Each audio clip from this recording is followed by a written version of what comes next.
Hello, good morning and welcome to another edition of ABS Sports Today. Today we'll be talking about a lot of things that has happened during the weekends and about to happen this week. You know, we're in a sporting time, and a lot has been happening. We are still preparing quickly for the NFF election that is coming on board. You know, the 30th of September. But a lot of things are trying, hitches here and there, trying to, hinder the election. But we are believing God that it's going to come to place. My name is Steve Daniel Ekwema, and today I have my brother who is also a very good sports analyst in the studio today. Oramale, you're welcome to ABS Sports. Yeah, thank you. Welcome. Thank you. Yes. Yeah. All right, off to it. Gozo to make our domestic league very enviable. It says Gozo is one of the contestant of the presidential aspirant of NFF. Yes, says it's going to make the domestic league very enviable to also stand out like Premiership and the Bundesligas and stuff like this. Gozo has been in the business, otherwise in the sports, and has been involved in the NFF and things like that. Now, who do you think should be the, in all the manifesto we've been seeing? Peter Side is there, Motak is there, Emerowa is there, and so many of them. Yeah. Now, what do you think we need to move our sports forward in this NFF aspect? Amaju Pinnick has done his bit. As far as I'm concerned, he has done well. There's no time he will do everything. Everything, that's right. Yes. So, what kind of presidential aspirant whose manifesto has cut across your heart all this time in this preparation? Okay, naturally I don't want to zero it down to any particular candidate, but I want to use a broader phrase.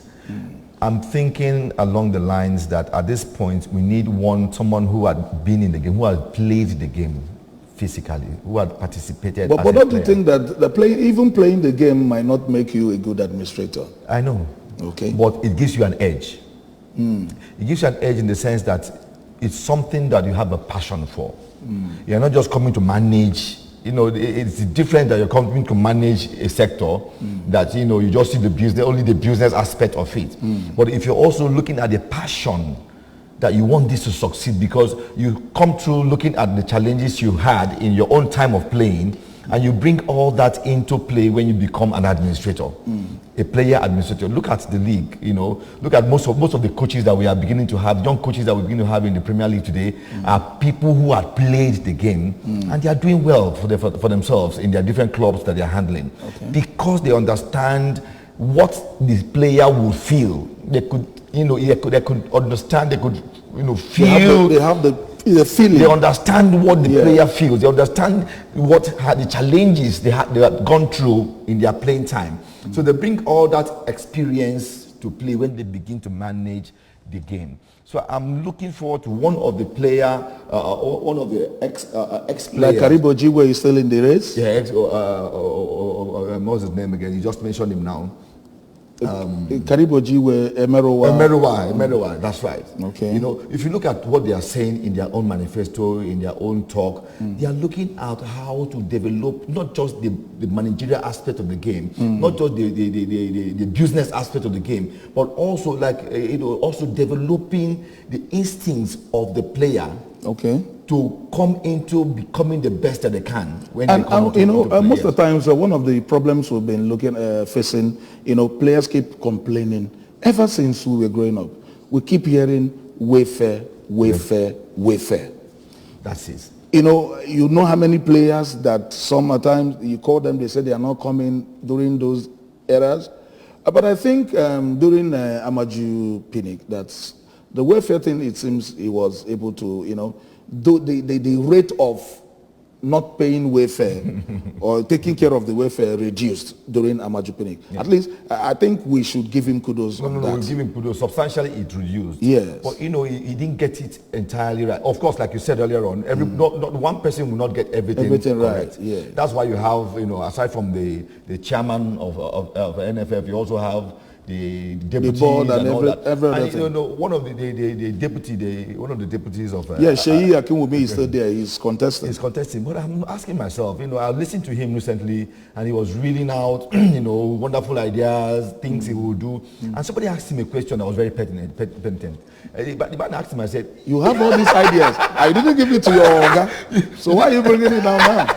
So did you actually wait for your Oga to fail? To fail, so that your own will come to light? Come to light. No. It's a teamwork. It's a teamwork. Unless he will tell us openly that he tried to push forth those ideas and it didn't work. They were pushed away, Pinnick did not pick them. So I'm looking forward to an ex-player who is serious about what he's doing, who has great intentions for the players and for the game itself, because football is a game, it's a huge lot of business. Yeah, business. All right. Okay, let's move straight. Wish Gozal and all the presidential candidates on 30th, that's on Friday. They'll be going don't forget that there are a lot of litigations coming up. Yes, but sports and litigation doesn't go together. So that FIFA would not sanction us. Bring down the big hammer. Yes. Yeah. Although we have nothing to lose now because we are not in the World Cup. Any competition. There's no serious World Cup, so maybe that's why the litigations are all flying in. We need to give peace a chance so that on Friday we will elect a very competent and a passionate leader that will lead the Nigerian Football Federation. Okay, let's move straight. UEFA shower praises on former Flying Eaglet of Nigeria, Victor Boniface, for his outstanding performance for his club, Royal Union of Norway. This guy is very new, has not been invited to Super Eagles, but he has been doing well. He has been to the Flying Eagles before, yet, and now he has been doing well. His club, the Royal Union, they are in the UEFA League coming up, and he has been doing. And people keep saying, our new coach Pesero should have invited him to this friendly to look out for him. I think he will have his time. You have it time because Pesero is experimenting at this time, and thank God we are not in any major competition. That will put him under pressure. To must play this player or don't play this player. I think he has the opportunity now that we are off of any major competition to actually experiment with these players. And I'm hoping that very soon he'll be inviting him to at least to see what he can do for the country. There's a lot of difference playing with your club and playing with country. Exactly. They are two different, game. Playing for your country, you are being watched by your people, your immediate people, those grassroots. And you need to live up to expectations. Exactly. You need to live up to expectations. Exactly. All right, Rangers top striker Ossie Martins have joined Tunisia side Union the Sport Tatouane. He has left. Ossie Martins, who is the captain, the top striker of Rangers International. We have the opportunity to be watching them down in Oka Stadium here. That's right. The guy is good. And I had no doubt that he's leaving. And now he is in Tunisia. What do you think about our grassroots? Because it takes us back to the kind of presidential leader we need in the Football Federation. People who look at, people coming from other countries to come and sign our players. It shows that there are things inside our players, but we need to enhance the grassroots. I keep saying it and I continue to say it. The life wire of sports is grassroots sports development. When we were growing up, there was so much that we had going for us as young players in primary schools, in secondary schools. As a matter of fact, that's where it starts from. But now we have almost killed that aspect of football. So what it left us with is that people have to struggle so much to come to limelight at some certain age. And football is an age thing. Yeah. So by the time you're breaking into that limelight, you're already getting tired. But if you had been discovered from a young age and groomed as you're supposed to be groomed, then by the time you're coming to that age time, you have done your best. You have given your best. Exactly. The world has seen the best of you. Exactly. So everybody's like, we are just waiting for you to retire and come back and give you, what you find out that our players, African players, at the time they're coming to limelight, it's just a few years to their retirement. And most of the time it causes falsification of age. And you see somebody who is getting to 40 saying he's just 25 years. Because he still wants some playing time. Yeah, and the bones don't lie. No. The body don't lie. Exactly. You can lie to everybody, but your body don't lie. Exactly. So we need to do more about grassroots sports development. That's the place to go. That's the way to go. You can't take it out from there. Exactly. You can't take it out from there.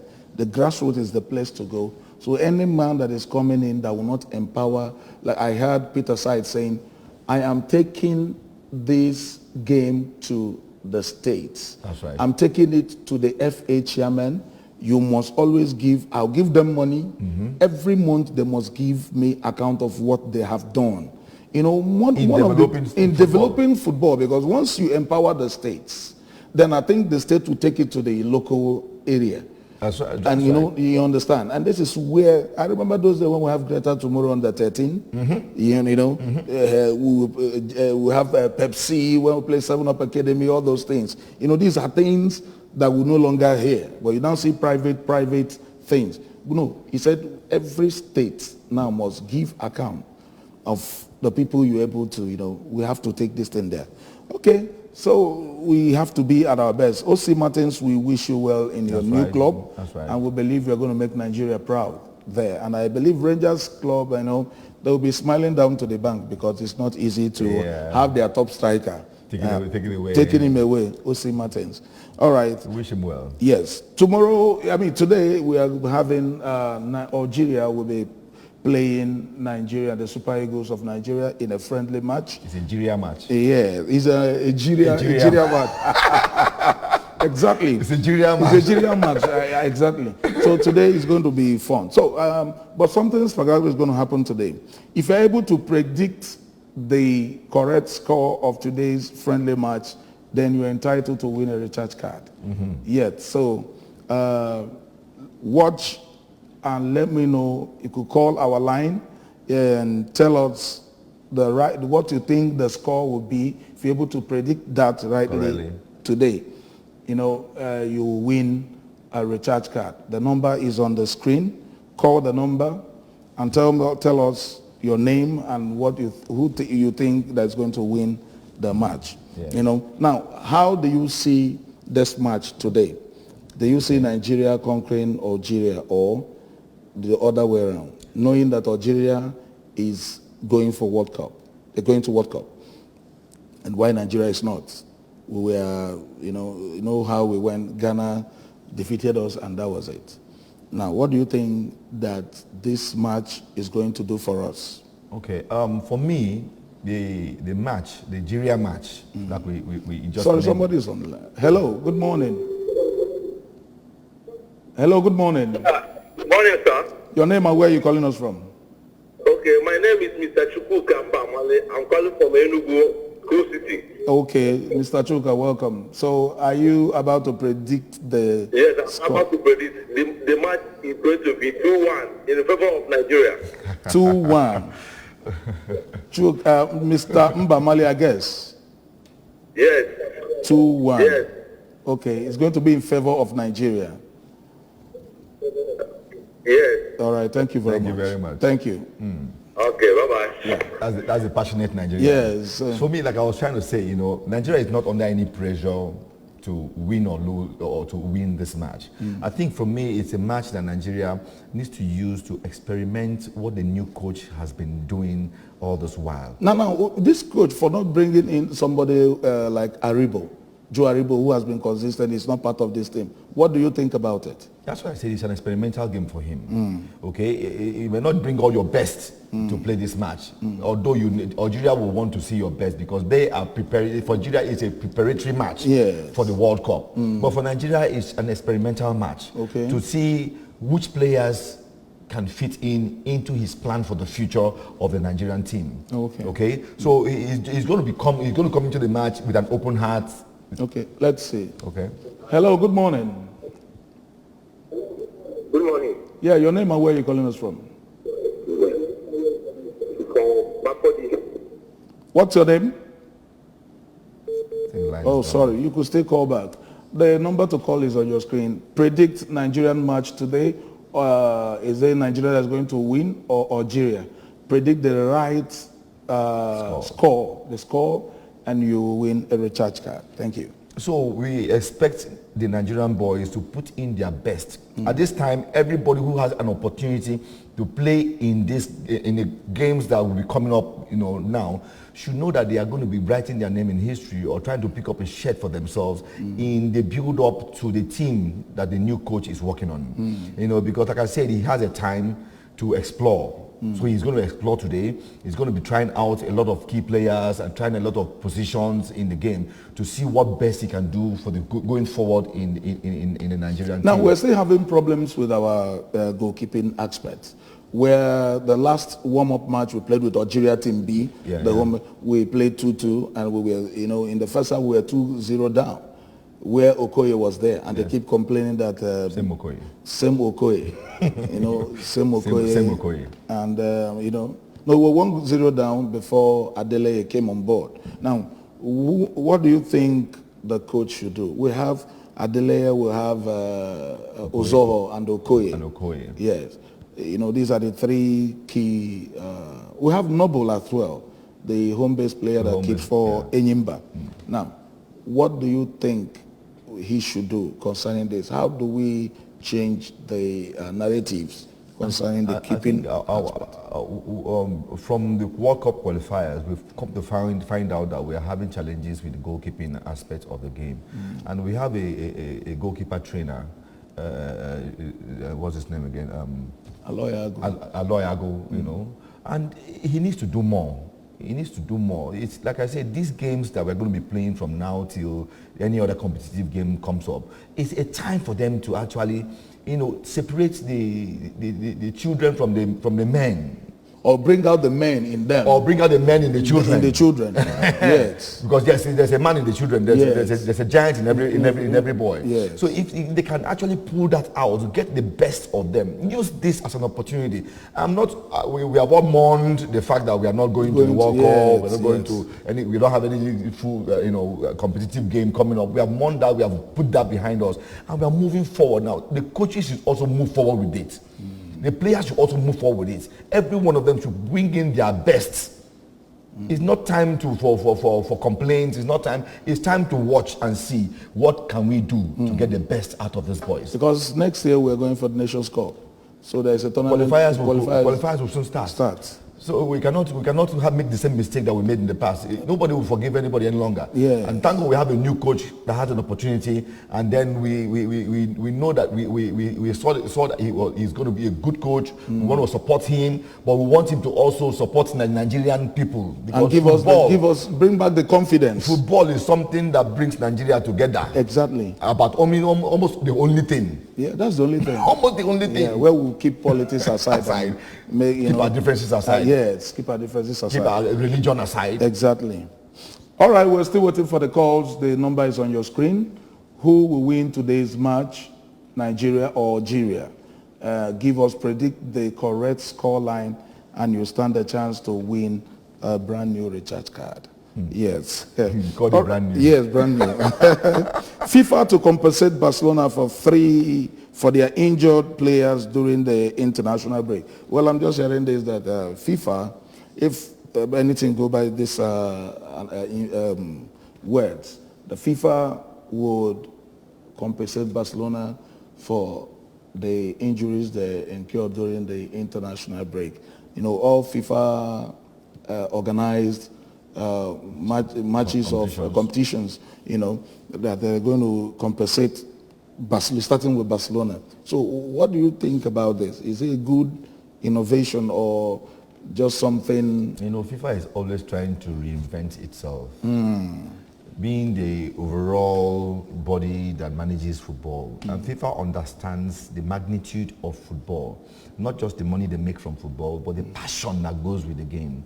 You know, the inclusiveness of the people. I call it the welfare being of players is always very, very important. Paramount. Because every player in the Igbo climb, you see that you know, if you do a player well, if you treat a player well, if a player knows that he is going to get the best of you if he has challenges, then you see the player bringing the best of himself. You see a player run to put in a goal and he hits, you know, he crashes on the pole. On the pole. Yes. And the next day he gets the same ball in that same position. He's still going for it because he knows that the welfare is something that's taken care of. Yes. And what FIFA is trying to do now is to increase their encouragement, welfare-wise. Because if you get injured and your team abandons you or the FIFA abandons you, what happens to the younger ones coming up?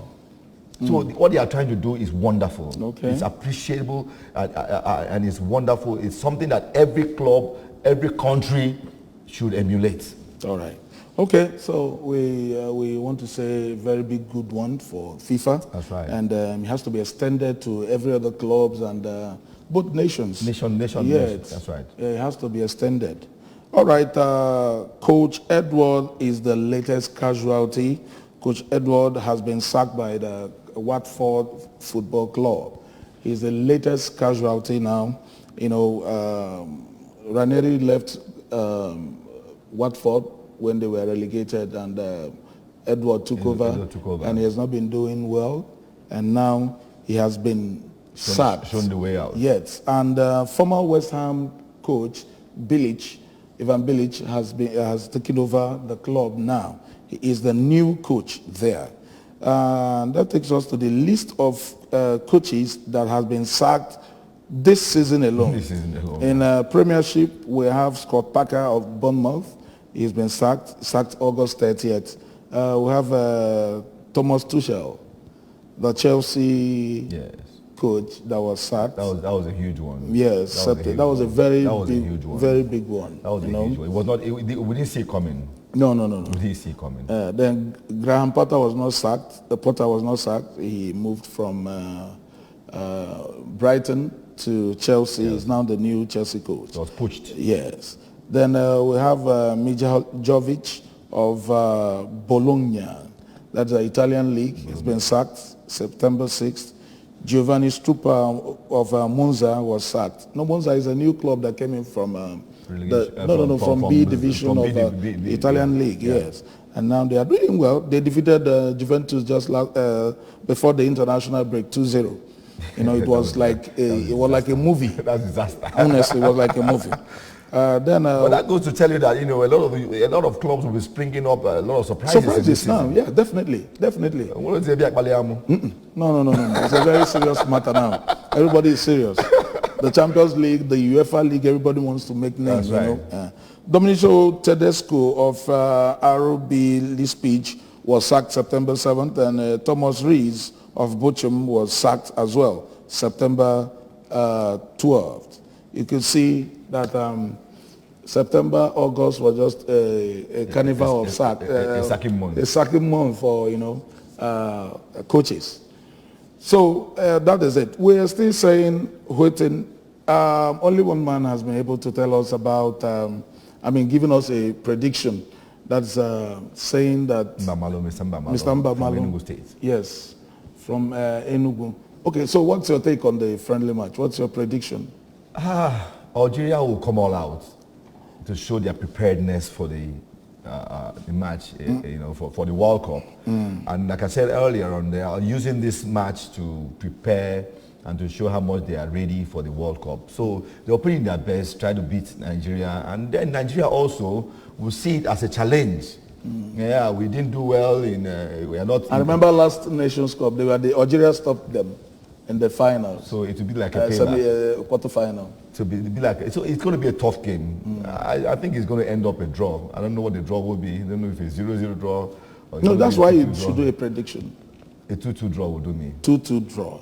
Okay. I have 2-2 draw and I have 2-1 in favor of 2-2 draw. No winner, No vanquish. No vanquish. Yes. Then Mr. Oramale or no, Mbamale said it's going to be 2-1 in favor of Nigeria. So we are waiting. Let's watch how it goes this evening. You know, like I said, it's a Nigeria match. Yes. And the prediction is also the Oramalo and Oramali. Yes, and that's Oramale and Mbamale, that's true. So let's watch and see how it's going to go this evening. On this note, we are drawing the curtain close on ABS Sports. Remember that this sports continues every day. We bring you things from the world of sports. Don't go away, keep watching ABS.